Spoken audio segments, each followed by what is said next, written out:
Hi, it's Chris Titley here as part of the Scoreboard podcast. I'm joined by Alice Williams. Alice, thank you so much for coming in and being part of the Scoreboard. Thank you for having me. I'm excited. 2024. We're sitting here in 98% humidity in Brisbane. Yep.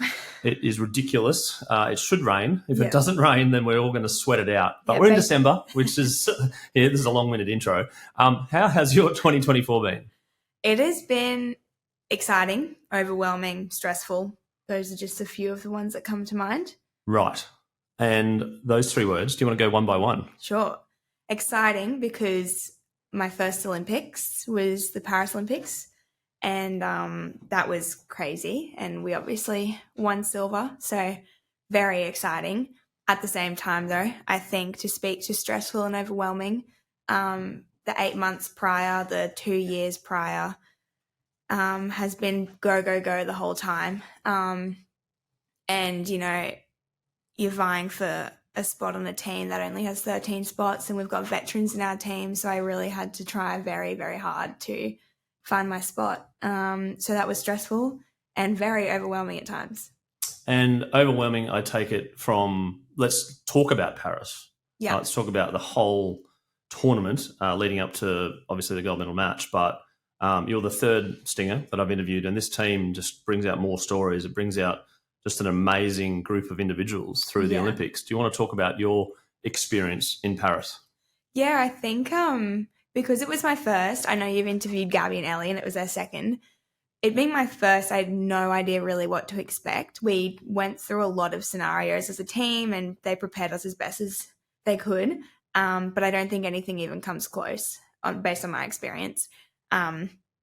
Because you walk in and it's like, bang, there are people everywhere and every single one of them is the best in their sport in their country. Some of them are famous, like, you know, Novak Djokovic, Rafael Nadal. They're all like... You're just hanging with them, hanging with the crew, right? I couldn't, because I'd get so overwhelmed. Like, I'd get so, like, anxious, and I think you really have to put all of your energy into what you need to. So for me, meeting those people, like my idols, it would have really drained me because I would have been so excited. I would have been unfocused and tired for my games or my reviews or anything. Did Novak sort of, you know, give you a bit of a, like, hello, and you just, like, blanked him, like, nah, I'm in the zone. Sorry, buddy. Yeah, no time for selfies. Crossed paths, and I was like, no, I'm not going to get a photo with you. Sorry. Stop asking. Yeah. So you were just, like, in the rhythm, like, yes, I get there's some world champions, famous people here, but no, they're not going to, I'm going to stop. Stop. And I think for us, for most of our meals, we were actually still in the Oz Tower. We didn't really go to the dining hall that was for everyone. Mainly for dinners, we would go there. But when I did, it was just like a melting pot of emotion, because I would see like famous sprinters that I just watched on the Netflix series, and I was like, oh my God, like, you're so cool. And then like Ilona Maher would be there, and I was like, oh my God, all these amazing people and athletes. So yeah, I really had to like put the blinkers on. And the Australian, being with the Australians as well, obviously. Yeah, some of the most amazing Australian athletes as well that you're hanging with. 100%. Whenever people ask me who did I get most excited about meeting, I always say the female Australian athletes, such as, you know, the Fox sisters. When they came in, I was like fangirling, because to me, like, they're just phenomenal. Yep. The swimmers were always around, and, you know, you've seen them on TV since you were little, like Emma McKeon. So all those females that were around us every single day, that was pretty cool. And putting that aside and getting in the pool, and obviously during the pool games, some incredibly close outcomes with some shootouts, etc. How did you go about managing your emotions in the pool for those early games? I think I had really honed in on that kind of stuff with my psych before we even got to the Olympics, even a year ago. I was like, if I'm going, which I didn't know, I need to be prepped in every way, physically and mentally possible. Those games were extremely stressful and the most high-pressure games I've ever played, because, like you said, we did end in so many penalty shootouts. For me, they're my bread and butter. I'm a shooter, so I love penalty shootouts. But in those situations, it was like do or die. So there was a lot more riding on it. I think leaning on my teammates is what I found the most helpful. And our coaching staff was so calm. like all the time. We had so many adversities leading into the Olympics and during, but they were unwavering. Like they were so cool, calm, collected. Beck would just like, I'd be freaking out in the pool and Beck would like just give me a thumbs up. I was like, okay, so I'm fine. Everything's fine. Like I'm not dying. But penalty shootouts, they took years off my life, I think. Yeah, what was there, 5 in there? No, can't remember. Had three out of 7. 3 out of 7, yeah, and then the USA as well. USA's included in that. 3 out of 7. And then one was like a 15-14 or something. Was the Netherlands, Yeah, Netherlands went for 3 rounds. Oh, my goodness, right. And then that thumbs up, which calmed you down, right? And then obviously a huge highs when you're winning, and then you got to go focus again, right? Yeah. And how did you cope with that? I think for me personally, I would give myself, the time that I would see my family directly after the game to be really excited because they're excited too, and you have to kind of take every moment as it comes. You don't want to like tamper that down too soon because otherwise it's just all going to bubble away under the surface. So I'd celebrate the wins and as a team with my teammates, with the staff, with my family. And a lot of our games were evening games as well, like late afternoon, evening. So we'd take the rest of that day to kind of chill out and sit with it. And then by the time we wake up the next morning, we're focused on the next game. Yep. So for me, I also am really, I think a lot of us are highly critical of ourselves. So even though we were winning, I was still thinking about all the mistakes that I made. So for me to get through that, I would journal. When I got home, I would review the game immediately as soon as I got on the bus, because otherwise it just goes on a loop in my head, the same mistakes that I made, and maybe they weren't all to do with me. And I need to objectively see that so that I don't get too down on myself. So I'd watch the game, write down 3 things that I did well, because they're the hardest things to always pick out for yourself, and then refocus for the next game. So your journal, 3 things you did well. Yeah. Not 3 things you could work on? No, because I already know. Like from the minute that the first whistle goes, I'm always being critical of myself. I'm not in the game thinking, like I'm pretty fucking good. I'm thinking, no, I made that mistake. I let that person down. Am I saying the right thing? You're just overthinking everything and being really, really critical of yourself. And that's what we have to do as athletes, because how are you going to get better if you don't? So the hardest thing for me is to be positive of myself, like just individually. Of my team, it's easy because I can just see the best in those amazing people. But for me, it's just I'm type A. I've always been this way. I'm very neurotic. So the 3 things I do well really help me. I was going to say, from the earlier sport that you played, not at the highest level there at the Olympics, did you ever go the other way where you did beat yourself up too much and it just became really hard for you to then refocus on something, like something went wrong, or like an event or a trigger point where it was like it crushed you? Yeah, absolutely. And I think that's where I really lent on my parents, because they're the opposite. They're like, and you just breathing, like proud of you, So for me, it was when I was being super down on myself, which is basically all the time. I think as I've gotten older, it's become more manageable.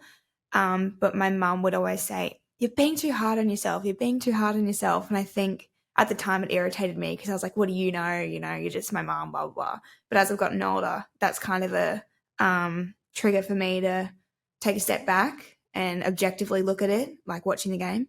But yeah, when I was growing up, if I missed a shot, I was like, super down on myself, low self-confidence, didn't really, just any teenage girl, like didn't really want to do it because I wasn't good enough. But yeah, I think I've just always had a supportive family, which I'm lucky to have. Yeah, no, absolutely. I think the phrase that I've used as I've got a little bit older has been like, you're not on the operating table. Someone says that to me and you're like, yes, you're not on the, as in you're not being operated on for your life, right? So there's a good phrase where if everything feels like it's pretty shit, you go, you're not on the operating table. It could be worse, right? That's so funny that you say that. And then every now and then we hear this chopper that goes into the hospital. Yeah, true. Live, and I'm like, someone's having an awful day. That chopper going to the hospital. That's true. And it's good perspective that you need all the time to bring yourself back up. But as a very amateur sports person, I used to get down on myself quite a bit, and it used to affect my game. And so I find as a professional, talking to professional athletes, how they recover from a missed shot and how quickly they recover, or a drop catch in cricket, where everyone goes, oh, and then your heart rate probably goes up, and you're like, what have I done? But then, from my understanding, is that the second that you can pick yourself up and go again and keep going in the game, as opposed to thinking about it, that's probably something which you've probably worked on. Yeah, absolutely. We do that a lot, especially with the new psych that we've been working with for the past 18 months. She's phenomenal, and she always kind of instills in us that if you have to come back to the present. If you're thinking about a mistake, you're in the past. If you're thinking about the outcome of the game, you're in the future. So we really have to stay in each moment and just save up all of that self-criticism for later when you have the time to think about it. But if you're thinking about it in a game, then you're not present and you're not doing what's best for you in that moment. In some of those close games where you were behind, did any negative thoughts come in? Yeah, definitely. But the way that I worked through them was that I'm not alone in this. There's 13 of us. So I had 12 other athletes that I could lean on in that moment, even if I had a bad game or a bad moment. For me personally, the semi-final was the hardest because I got fouled out of the game when usually I play the entire thing and I take the penalties. So it was a bit of like a Jesus take the wheel. I didn't have any control. So I really had to focus.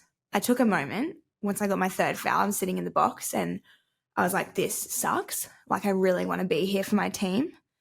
But I knew that there were other ways to be there for them, like taking them the drink bottles, being super positive when people came on the bench, because when you come on the bench, you're exhausted and you're about to go on again. And all you need to hear sometimes is just forget about that shot. It was the right option. Do it again. That kind of stuff. So I really had to think about how I was impacting my team, how my attitude would impact my team, and what was best for them. The belief that the girls had on being down 5-2 at half time, taking every moment as it stands, and then the euphoria when Gabby saved that goal. Do you want to describe that moment? I cried. I can't even articulate it. I was sitting on the bench. I had to hold my teammate's hand, who was also my roommate. We're very close. And every single shot, every single save that was happening, it was a roller coaster, and it's exhausting. And it's honestly easier being in the pool.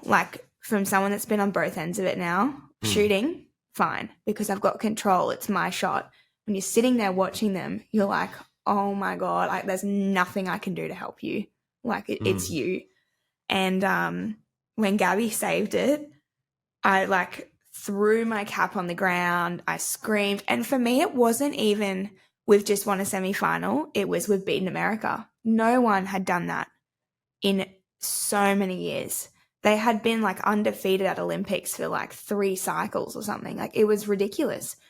It was only when I went to see my family in the crowd that my dad said, you're an Olympic medalist. And then I just lost it all over again. But in that moment, it was just, I got goosebumps now thinking about it. It's pride, because we've been through the ringer as a team. It has not been easy getting to the Olympics and then getting to a semi-final. So it was so overwhelming. Yeah, and the trial game, the game before America was 14-6 or something that you guys played them only a few months before, I think it was. Oh, we got smashed. Yeah. Yeah. And so this team has had this aura and domination, and to knock them off. Yeah. And then the euphoria of you're a medalist. Yeah. But then you're going, this is our game. The next one's our game. Yeah. Would have been tough. The other two mentioned how bittersweet it was losing the gold medal match. In regards to their description, how do you describe it?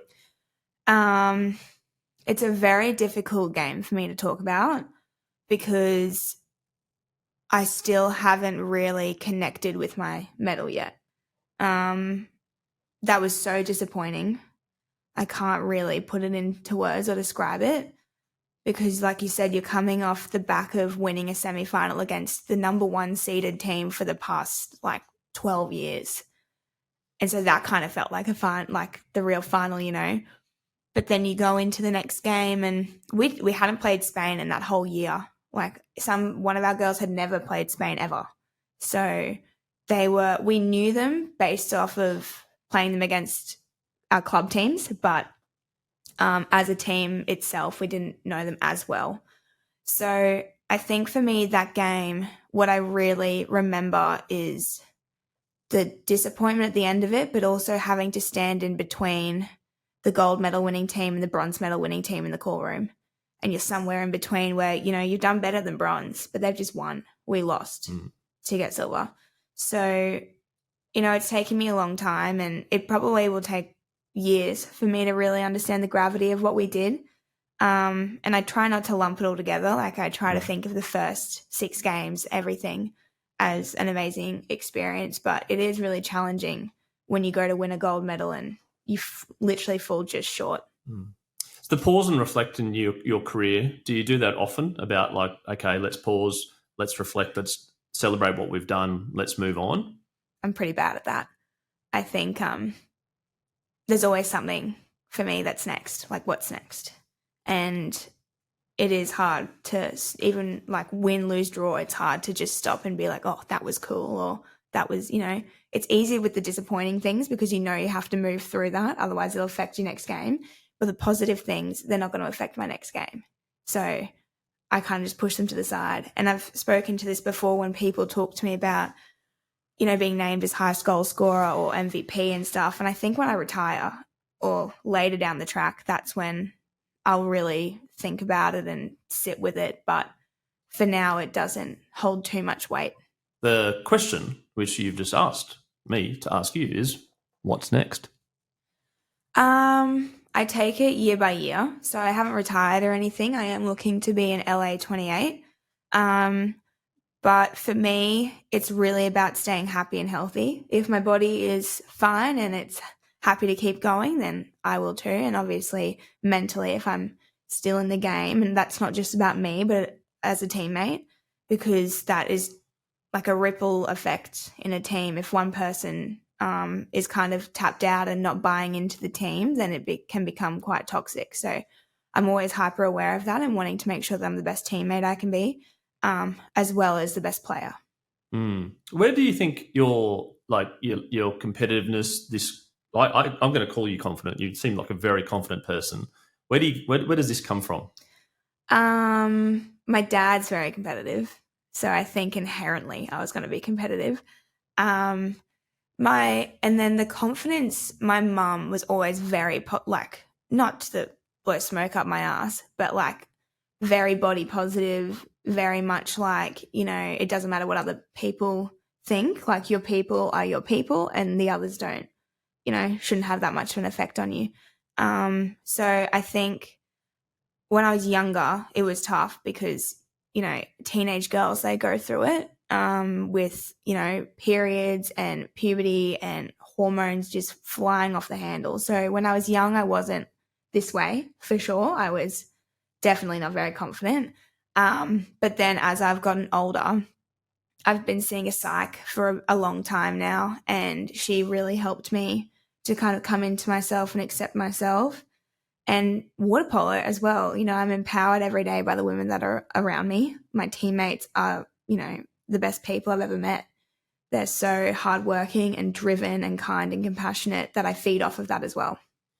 Water polo to me sounds incredibly physical as well as incredibly mental, like a lot of sports, but more so water polo feels like, I think you put on some Instagram, maybe like your scratches or something, and it's like, how do you work on both parts, and how do you even up physical and mental? I think mental is the hardest part. For sure, because it takes a lot of reflection and a lot of vulnerability, because for me, like I said, I'm type A and I'm a perfectionist. So, it's really difficult to deal with something when I feel like I'm not being perfect. So that for me was the hardest part. The physicality, that's like, that's mental too, because you have to be determined enough and driven enough to want to be the best. But at the same time, you have to put a lot of trust in your coaches that they're training you in the way that's going to have the best outcome for yourself and the team.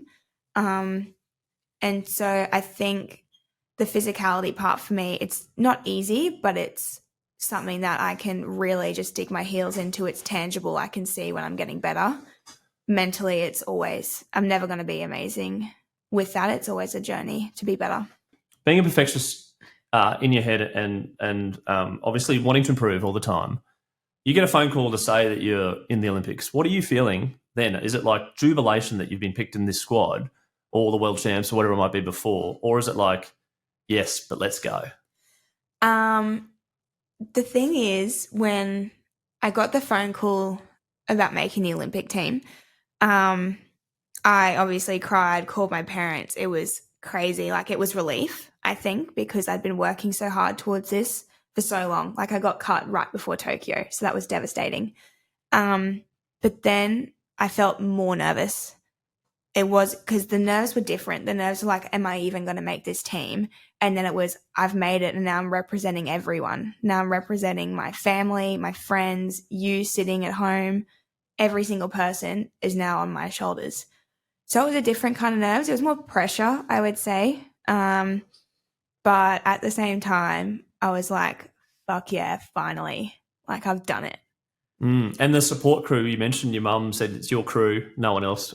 Like, how invested were they with you and how much do they mean to you? Oh, they're so invested, like, to the point where I couldn't always talk to them about stuff because sometimes they would feel it more than me. But they were elated. They all cried. They were like, oh my gosh. Like, I think my dad played it cool. He was like, yeah, I knew that you were going to make it. But I think he like went into a room and cried on his own. But mum, was bawling her eyes out. My sisters, like my best friends, also flew across to Paris to watch me play as well. And I couldn't have done it without them, truly. Like, it takes a village to get anyone anywhere.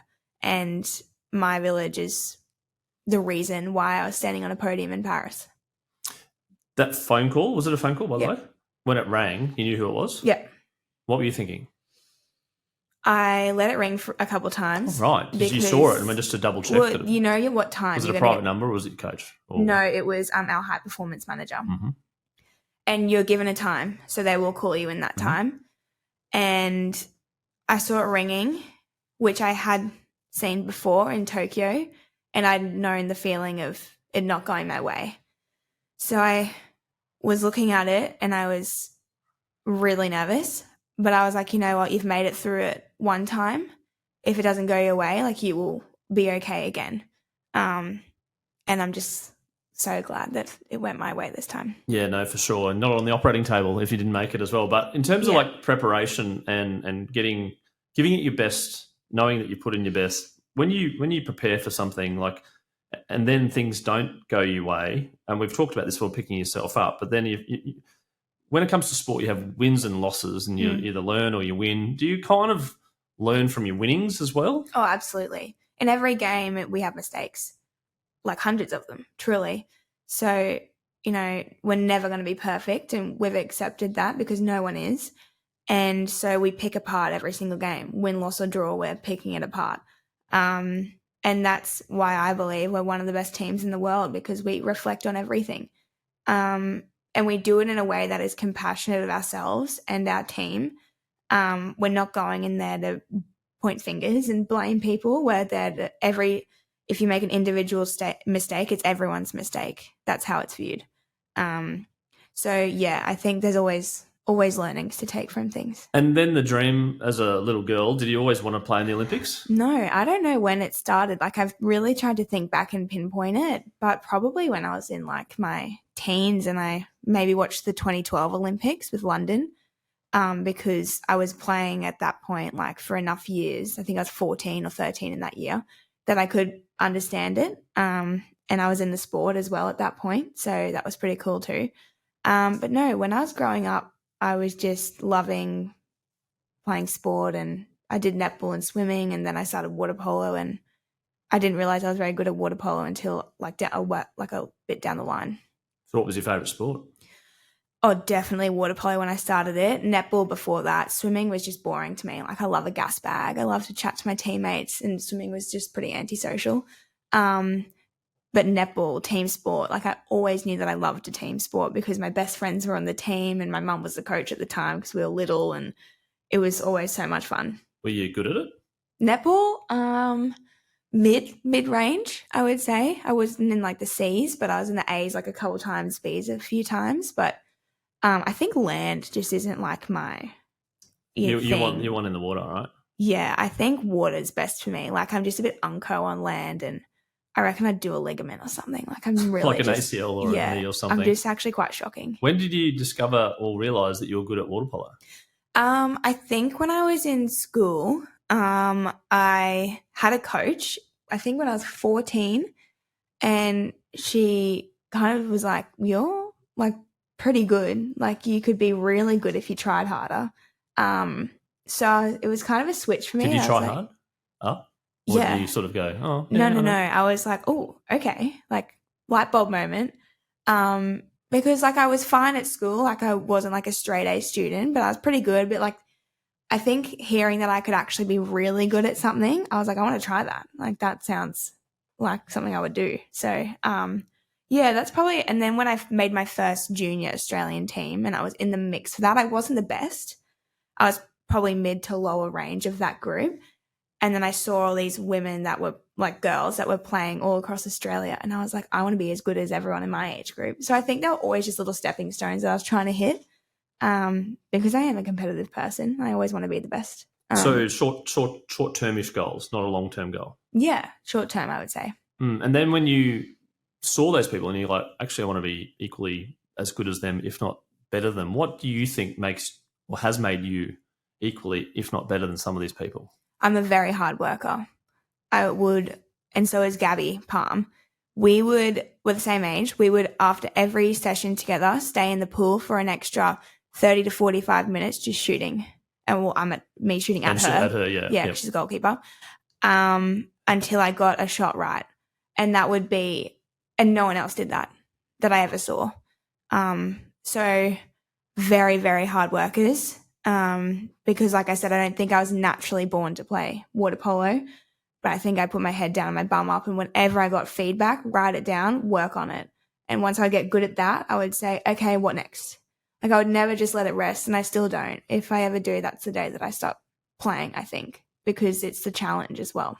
Those positive notes that you write, you said you write 3 of them. Yeah. Is that right? Have you kept them? Yep. Do you go back and look at them and say, actually, this is starting to be a bit of a pattern or anything like that? Or do you kind of just put it in a scrapbook? No, I think they're all in a journal. I started doing this when I went to Italy to play a few years ago because I found myself being really tough on myself then. And I still have them all, and there are trends in them. I don't go too far back. I'll look maybe a game or two prior. But to be honest, like they're really different because it depends on who we play as well. Like sometimes you don't need my position as hectically as you need a centre forward's position in a game. So people are going to be needed at different games and in different points of games. So sometimes I need to focus more on defence than attack. But like I said, I am a finisher. I'm a goal scorer. So sometimes there are games that I need to be really critical of myself if I'm not putting them away. And then obviously with you and Gabby having a bit of sparring match, who got the better of each other, do you reckon, at the training sessions? Oof, Gabby. Because I'm shooting like 100 times at her and different shots all the time. But Gabby's phenomenal. Like I think that she's one of the reasons why I'm one of the best shooters is because she always challenged me. And, you know, like she gives me tips too because she sees people shoot all the time. And if I shoot a funny shot and I'm being really critical of myself, she was like, you just flicked your wrist funny in that one. Like I've seen you shoot 1,000,000 times. That one. So she knew you intimately to give you those little minor tips, even though she's probably, you know, she sees it from a goalkeeper's point of view. Absolutely. Yeah. And I'll ask her as well. I was like, why did I miss that shot? And she's like, you pitched it wrong. Or you could have done this shot. I was like this. So we really learnt off each other. And we always challenged each other. Like it wasn't, and it was competitive. It's not like we're going in there and just like, you know, having a great old time and laughing about it. Like it was serious. It was competitive. She would want specific shots from me as well. And I would give her feedback, like you're too far this way or that way. You're too heavy on your hands, that kind of thing. So yeah, I think we've really helped each other over the years to become some of the best players in the world. Let's talk about water polo for a second. After the Olympic Games, again, the elevation of particularly women's water polo, placed the silver medal, a tremendous effort by the Stingers, coming to the youth water polo and encouraging girls and boys to go into the pool and give it a play. How much of an advocate now are you as the Stingers, a brand, to kind of keep this awareness going and actually inspire the next generation? Yeah, like that's always something that we've been trying to do. Even before the Olympics, we've always wanted to leave a legacy that people want to be a part of.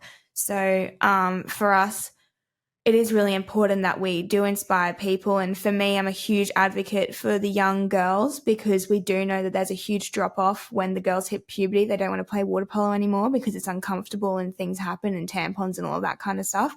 So I'm very much trying to raise awareness and talk to girls about the way that things can be handled, because when we were growing up, we didn't have that. It was a figure it out on your own kind of thing. So yeah, very, very much so advocating for the young people in Australia to jump in and play. And I think it sometimes is just a lack of equipment and availability. Like not everyone has goals that you can just go and shoot at. But when there are goals that are just randomly set up, you see people, like even at a beach, when you put them in the water, people just flock to it. They're like, what's this? This looks fun. And they'll just start playing. And like, yeah, my kids have an improvised goal at home. They start playing water polo. They love it with the neighbours. The young girls play it and the boys, and it's fabulous to watch. Yeah, as a sport. Obviously, in terms of career, it's a bit difficult. You might have to go overseas to become a professional. Yes. Do you envisage that changing, hopefully, in the future? It is tough because it is such a private school sport in Australia. But over there, like, it's one of like some of the national sports, so it's just different. I would love for it to be professional in Australia. That means I can stay with my family all the time and we can, have more reach with the community. But it is really challenging because it's quite expensive. No, for sure. And so more sponsors, and I think there are definitely more sponsors, and hopefully from this campaign and other campaigns coming through, not just the Olympics, but also all the other events coming through. I'm going to touch on you for a second in terms of some of your personality traits. You said you get a little bit nervous. Have you been dealing with that, and now you're confident going into a game, or you still get really nervous? Oh, I'm always nervous. If I'm not nervous, I'd be dead. I think it's just I care so much. Like I put so much time and energy into myself and to the team, and so does everyone else. So you also don't want to let people down, and you just want to put your best foot forward all the time. So I'll always be nervous before a game. Superstitious? Yeah, absolutely. Go on. There's so many. Like I've actually had to work through letting go of some. So before a game, this is disgusting. I can't eat much because I'm so nervous. So right before I get in the pool for warm up, I'll eat a banana with water and a Coca-Cola. And it's just a heinous concoction, but I need the carbs and like the carbs. So in that sugar. order? Yeah. Right. In eat that a order. Banana. Have a big drink of water? Small? I'll just like to get it down. I'll drink water. Any water? Like as in terms of like any amount of water? Yes, yeah, any amount. And then any amount of Coke?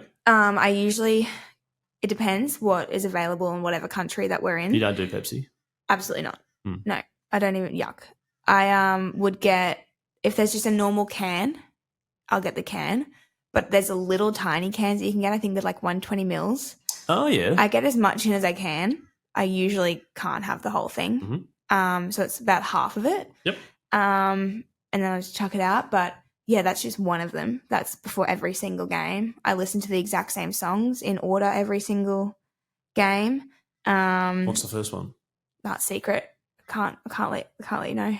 Otherwise, everyone will be listening to it. So you haven't put it on Spotify as a playlist? Yeah, I have. You have? Yeah, but good luck finding me on Spotify. Yeah, so many. And then so that you get through all the songs? You don't get, not if someone sort of makes a phone call in the middle of it. My phone is not on for calls. Not makes a phone call. I mean, like, say, talks to you. You're like, let's need to listen to my teammates know that I don't like to talk before a game. Okay, another thing, potentially. Yeah. I don't sit with the group. I sit just outside of the group because energy is a big thing for me. If people are really high energy and I can't, I feed off of that and it makes me tired. So I have to be on my own with my AirPods on noise cancelling and no one talks to me. Another thing, I have to walk the same way. In like the Olympic Village, I had to walk the same way from our rooms to the bus every single time. Whereas my teammates would kind of like, That'd have been a new thing with Paris, right? That's a new superstition. Yeah, well, we were winning. Like we were winning every single game. So I was like, well, obviously can't change anything. Yeah. Yeah, that makes sense, doesn't it? So, but like for the semi-final, they all went a different way, all of them. And I was like, no, that's going to freak me out. So I had to go the normal way, my normal way. There's just an endless list of them, but they work for me. What about when you go into the game, jump in the pool? Are you pumped up? Are you like super hyped? or are you just calm? Not calm. I Or would somewhere in say between? I'm not like externally like agitated or anything. Internally, I'm like swearing, like let's fucking Yeah. go, like let's do this. This is So there my might be game. some pump up music in your playlist. At the start, no, it's very calm because if I hear that, I'll get too overwhelmed. But my last song that I listen to, and I do the exact same movements in my warm up when I'm listening to this song, that's pump up. It's like EDM. It's good. Yeah, right. Yeah. And when do you develop those kind of structures, superstitions? Just They've all come through over your time. Yeah. A lot of it was when I played in Italy, I think, because that was my first professional season, and that was when I was like, okay, I'm being paid to play well, so I really need to lock in.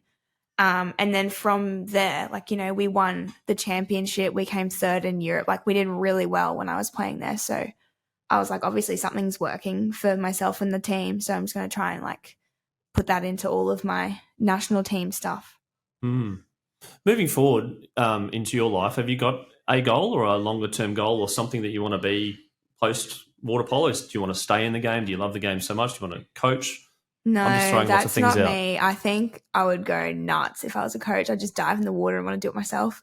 I You get don't. ejected as a coach, wouldn't you, for doing that? Oh, wouldn't you? 100%. Yeah. Mm. I don't think I'd be the best coach. I think I'd get really invested, and I love coaching the girls when I'm not their actual coach, like when I'm going and doing like specialist sessions, but it's really stressful. I don't get how like Beck does it, like at the Olympics. Like I have no idea how she stays so calm.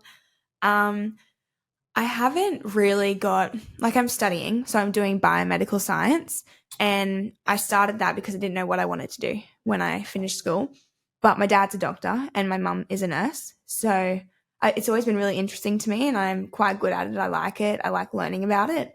So I think being a doctor was always kind of on the table for me. I just like don't know if that's really it for me, or I think because I've been so focused on water polo, that's always been on the back burner, and I still haven't graduated from my first degree, so I need to do that first. The biomedical science degree. Yeah. Do you sort of relate a little bit to your high performance world with the studies? Like, that makes sense. I do find it really helpful knowing that kind of stuff, especially when I'm away. Like, we travel with a doctor, which is great, and I love asking him questions, but we do have a lot of stuff like go on, like with our bodies, like you're putting them on the line all the time. So you're going to get injured, you're going to get sick and stuff. And I think understanding what's actually going on can help me. So I think it definitely like comes into play. Like, when I sometimes eat food, I'm like, this is really good. I wonder if it's healthy or not. Most of the time it's not. Yeah. It tastes really good. But like this, just through every day, you're like, is this good? Is this bad? I suppose you work it out a little bit in your head. Yeah. But then obviously movement and things like is running better than walking and all this sort of stuff. There's lots of different things. How do you keep yourself fit? What do you do? What's your structure? Well, when I'm training, it's just the training that we usually do. So it'd be like swimming and gym and water polo. But now that I've been in an off period. I needed a long break after the Olympics, and I love Pilates. I think that's really good for just general health. It's good for your bone density. It's good for core strength. Yep. Core strength, and it gets your little muscles. So my back will get sore because gym is just, I'm not built for land. So gym to me is just a bit outlandish, and I'm never going to be great at it. But you use all your big muscles in that, and that can really tighten you up. Whereas Pilates uses your little stability muscles that helps you to like stay balanced, and it targets more so like the muscles that we never use. And that helps my back stay relaxed and not tighten up as hectically. So I love that. I've actually just recently joined a swim squad because I needed the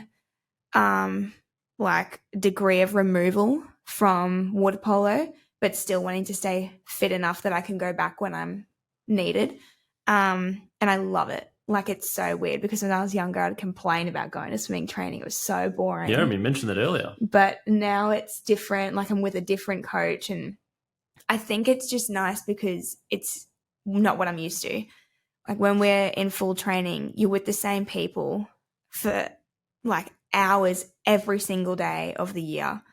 And that's like 4 years is a cycle, So for me, this is just a welcomed break from all of that. And it's a different voice, and it's a different way of training. Like, it's so much to do with like our heart rate and stuff, which is strange to me because we're used to going like pedal to the metal like constantly.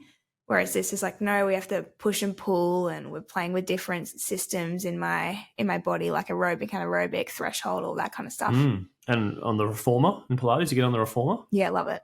Yeah, there's a couple of moves I remember that I hated in Pilates. It was just too hard. But anyway, I can't remember. They're all hard. I'm not even kidding. I've been doing it for years. They're all different names, aren't they? Like threading the needle and Yeah, that sounds like yoga. But if you did reformer Pilates, you'd probably die.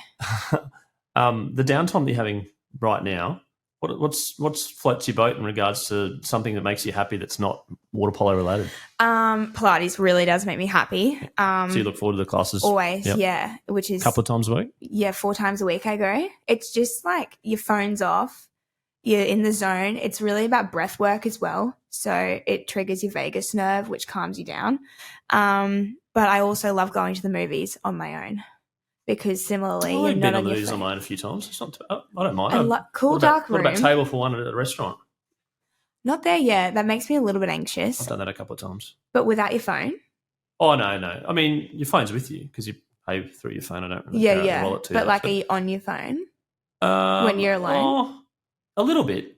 I'd say like later on at night. There was a time in Melbourne maybe like 2 or 3 months ago that I struck up some conversation pretty quickly with the couple next to me. Right. And we became friendly. Yeah. And they asked me why I was on my own and I was traveling for business, but I had a concert to go to. Again, I went to a concert by myself. Right. And it was fine. But I didn't sit there looking at my phone. I suppose I scrolled to see what time it was and maybe check some NBA scores or something. I wasn't really kind of doing work or anything. Yeah, I have been to dinner on my own a few times when I'm traveling. But I'll always set up like a water polo game to watch or a sporting game to watch. But for me, I think with Pilates, with the movies, I'm not on my phone. Like I'm really disconnected and I'm on my own and I'm doing my own thing. Do you reckon you're hooked a little bit sometimes? Yeah, for sure. Absolutely got an addiction to my phone. That's why I really actively try to take time away from it. Because like for me personally and my teammates, that's why we get our sponsorships and paid is if you do content and that kind of stuff. So it actually is kind of work being on your phone, which I think is toxic in itself because like you just become a consumer and you're just doom scrolling all the time. But I actually would like to work into getting to a meal on my own in Brisbane because I think I'm also like, I know people here, like they can see me and, I'm sitting on my own. It'd be interesting to know how many if you go to a restaurant and ask them and you're like, how many people come in and sit by themselves? I reckon it'd be higher than you think. Yeah, probably. Because people travel and people want to have heard of this restaurant and they're like, a good food and you're like, well, you're here for one night or you're here for whatever. And I suppose in your hometown's a bit different. Yeah. Because you kind of may want to go out with friends and stuff, but I don't have a problem with meal for one. Yeah. What do you do when you're sitting though? Like, do you just look around and people obviously watch. Okay. There's some good people watching spaces in Brisbane. Oh, yeah, James Street. Love it. Yeah, Crew Bar. Yeah, I was actually thinking of if I did go somewhere, I would sit at the bar at Crew Bar. Yeah. Because that's easy. You can just I'll sit tell you there. It's a really good place in Sydney as well is Bondi. Okay. There's a little bar in the corner, I can't remember its name, but you can sit in the corner and the eclecticism, is that a word, of Bondi? We'll make it, It's just woof. Yeah, right. From athletes to people tourists. that are tourists to people that backpackers to suits and all this. People watching. I love people watching. Yeah, who doesn't love people watching? Sometimes, do you know the Carlisle Hotel on James Street? Oh, like the Hellenica, the lobby bar. Oh, the lobby bar. You're on ground floor, and me and my best friend sometimes after Pilates will go there and just have a coffee or whatever, and we will just look. Do you sit outside? Yeah, put sunglasses on, but we're okay. This is perfect positioning. Yeah, again, good people watching the Carlisle. And the cars as well. You see some of the cars that come through there, you're like, whoa, where do you live in Brisbane? Because I never see you around. Well, they morphed to James Street. Yeah. Hellenica's quite good for watching people take selfies. Yeah. And Instagramming. Yeah, obviously around by the pool, right? Mm. There's not too many restaurants in Brisbane that have a pool where you can have a table by the pool. But, we've digressed a little bit, haven't we? We have, but... Oh, yeah, dinner for one. That's what we were talking about, wasn't it? Yeah. And then my question was around, the movies for one. I went to the movies yesterday. Believe it or not, I haven't been to the movies for quite some time. I saw Wicked with my kids. It went for 2 hours and 40 minutes. It was long. Yeah. What do you think? I really enjoyed it. I'm not usually a huge musical. Did you go to that one by yourself? No, I went with my family. With my whole family. Oh no, I went on my own. I saw Gladiator 2 with my family. Right. Yes. Yeah, it was long. I had to brace myself for Wicked. Did you, like, I didn't know I was going to go for 2 hours 40 until my 9-year-old son said, Dad, it's been an hour and a half. How long has it got to go? Oh. And I got my phone out and it said 2 hours 40. And I'm like, it's got a little bit longer to go, you know? Yeah. How long? I had to just a little prep. bit longer. But I feel like if I didn't know that, I probably would have enjoyed it a little bit more. Yeah. But now knowing that it went for 2 hours 40, even though it was, I really enjoyed it. My kids enjoyed it, except my 9-year-old son was a bit, so it went for a bit too long. You kind of, he kind of does for a 9-year-old. But that maybe checks it's not out, target market. Sitting still for a 9-year-old for 2.5 hours would be challenging. Yeah. And then towards the end, it was sort of like, there's a part 2 now. Yeah. So you're like, it kind of didn't end. And it was good, but like you're going to go, we better watch the part 2. So the fact that they're singing, like that's not recorded, that's them singing like actually in the scene. Yep. I was like, how do you do that? Like that is incredible. Now, I don't know the storyline. Is there do people know what happens in part 2? Like is it a known thing? No. So I have no idea. Prince, who's the prince choosing? You know? Well, no idea. No idea. Yeah. But you'd like think it would be Elphaba, wouldn't you? You'd think. Like, but then like I reckon they'll plot twist it and like he'll be gay or something, you know, like I have no idea. He actually is gay in real life, that actor as well. Yeah, but I didn't know any of I should probably know the actors and actresses, but they were amazing, but I didn't know. They were great, yeah. But it was really good. I think the way that they did it, and I think it was important. A lot of people like cried in it. I didn't cry, but I am partial to a good tear in a movie, so it was strange for me. Yeah, or maybe when you cried when the animals got taken away. Was it the... See, I actually went to the bathroom in that scene. Oh. So I came back and they were all gone and whatever. And I was like, but I think the people cried. I suppose 2 hours 40, you got to go to the bathroom at some point. I know. And I was eating so much popcorn that I had to drink water. So I obviously had to go at some point. But I think the part that people cried, and spoiler alert, is when Elphaba is being bullied. Everyone's like, that's so mean. Yeah. Like, leave her alone. Oh, maybe you cried when the dance scene as well, when they danced together. That's when like the hat. Jackpot. Yeah. I remember that. That was a bit of like the hands together. Yeah. And any other favourite movies at the moment? Are you like a Netflixer as well? Do you kind of binge watch some shows in your downtime? Yeah, at the moment I'm Modern Family. I love Very it. Funny. It's just also 20 minutes. So you don't have to, it's not a long-term commitment. You can just put it on quickly while you're making dinner. I haven't done it for a few years. I used to do it all the time. It's so funny. Yeah. Like it's so witty. What about Curb Your Enthusiasm? Haven't heard of that. Oh, it's the old Larry David from Seinfeld. It's not Seinfeld. It's different to Seinfeld, but that's a good one. Yeah, okay. I'll think about it. What about dramas? Oh, I love a period drama. I love Pride and Prejudice BBC miniseries. Yep. Love it. That would be Mansfield something that Park and The Crown and stuff like that? Yep. Yep. Yep, The Crown definitely. But that's like a comfort watch for me, Pride and Prejudice, when I'm on tour. Because I've seen it so many times that I can just put it on. And you're a subtitles person? Do you get into the subtitles now? Mm. When did that happen? It still seems a bit of a trend now. Everyone's watching subtitles on their phone and on their TV. It started when my teammates and I would watch shows together, so 8 years ago. And everyone just chats the whole time through, so you have to put them on, otherwise you can't actually hear. You know, my favourite part about subtitles is when it says ominous music. Yeah. And you're like, something's about to happen here. Or like a gasp. Like, it's like, and you're like, they haven't gasped yet. Great. They said gasp. Great, okay, gotcha. Footsteps approaching. Yeah. Oh, well, we've gone down different topics here, but I'm going to leave it there. But thank you so much for coming in, having a chat. Thank you for having me. And very much appreciate giving a bit of a glimpse into your life, into the life of water polo, and also outside of water polo and some things you get up to. And congratulations on the Olympics and everything. And I know that you were mildly unhappy that you didn't get the gold medal, but congratulations and looking forward to the next campaign. Thank you. Thank you for having me. It's been great.